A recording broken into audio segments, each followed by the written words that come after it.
নমস্কার বন্ধুরা, সবাই কেমন আছো? দেখো আমাদের বাজারের পরিস্থিতি, একবার রাস্তার পরিস্থিতি। বাজারে কোনো লোকজন নেই, কারণ কন্টিনিউ বৃষ্টি হচ্ছে। আর বৃষ্টির জন্য মানুষজন কেউ বাইরে বেরোচ্ছে না। বৃষ্টিটা আজকে থেকেই খুব শুরু হয়েছে, অনেকক্ষণ ধরেই হচ্ছে কন্টিনিউ।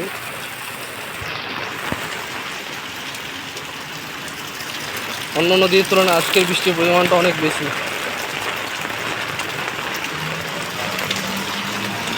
দেখতেই পাচ্ছ, সবাই খুব আর্জেন্ট না হলে কেউ বাজার বেরোতে যাচ্ছে না, ওটাই বৃষ্টি।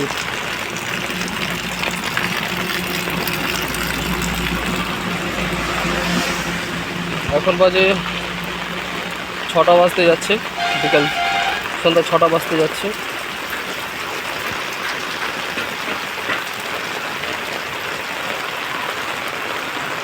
এই যেসব দোকানপাট বন্ধ, অন্যান্য দিন দোকান এই টাইমে অনেক আগে থেকেই খুলে যায়, কিন্তু আজকে সব বন্ধ।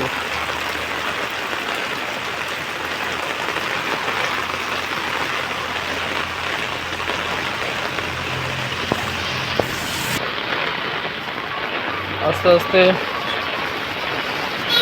রাত হয়ে আসছে বা সন্ধ্যা হয়ে আসছে, কিন্তু মানুষজনের তো কোনো দেখা নেই। হাতে গোনা কয়েকটা লোকজন।